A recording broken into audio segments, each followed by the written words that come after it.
यहाँ के वर्तमान पार्षद जो कि बीजेपी के हैं, उनके पति और पूर्व पार्षद जो साधनगर से रहे थे, उनके बेटे ने किसी भी तरीके से आनन फानन में आकर के ग्राम सभा के इस टुकड़े को अपने नाम गलत रजिस्ट्री करवा करके करवा लिया है।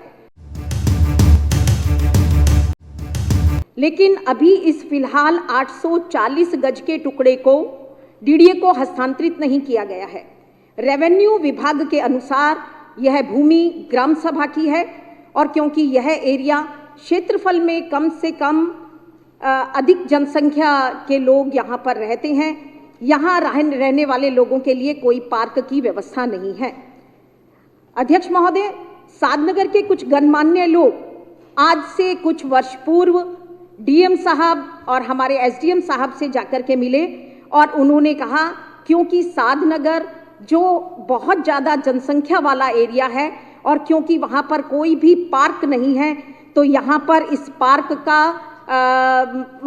को इस भूमि के 840 गज के टुकड़े को पार्क के तौर पर इस पर पार्क का निर्माण किया जाए। ये विचार उन्होंने अपने अधिकारियों के समक्ष रखा।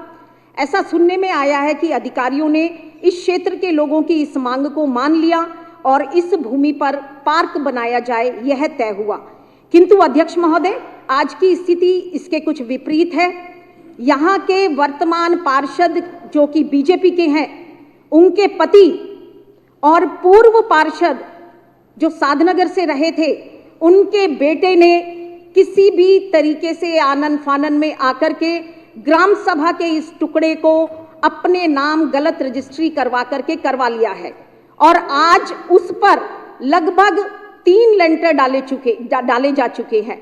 जो वर्तमान में पार्षद हैं, उनके पति जो बीजेपी से हैं, जो पूर्व में पार्षद रहे उनके बेटे जो बीजेपी से थे, उन दोनों ने मिलकर के ग्राम सभा के इस 840 गज के प्लॉट पर इस प्लॉट को एक बिल्डर को बेच दिया। लगभग 3 लेंटर उसके ऊपर डाले जा चुके हैं। अध्यक्ष महोदय, क्षेत्र के अधिकांश लोग जो मुझसे आकर के मिले, उन्होंने इस भूमि के टुकड़े को बचाने की गुहार मुझसे की है। अध्यक्ष महोदय, मैं 280 के माध्यम से इस विषय पर आपका ध्यान आकर्षित करना चाहती हूं तथा आपके माध्यम से अधिकारियों से ये निवेदन करना चाहती हूं, जो कि हमारे दिल्ली सरकार के अधिकारी हैं, डीएम एसडीएम दोनों दिल्ली सरकार के अंतर्गत आते हैं। इस पर जो लेंटर डाले गए हैं उसको हटाया जाए वहाँ से और ये भूमि साधनगर के लोगों के लिए पार्क के तौर पर हम अपने क्षेत्र के लोगों को सौंप पाएं, इतना निवेदन है। आपने 280 में बोलने का मौका दिया, उसके लिए धन्यवाद सर।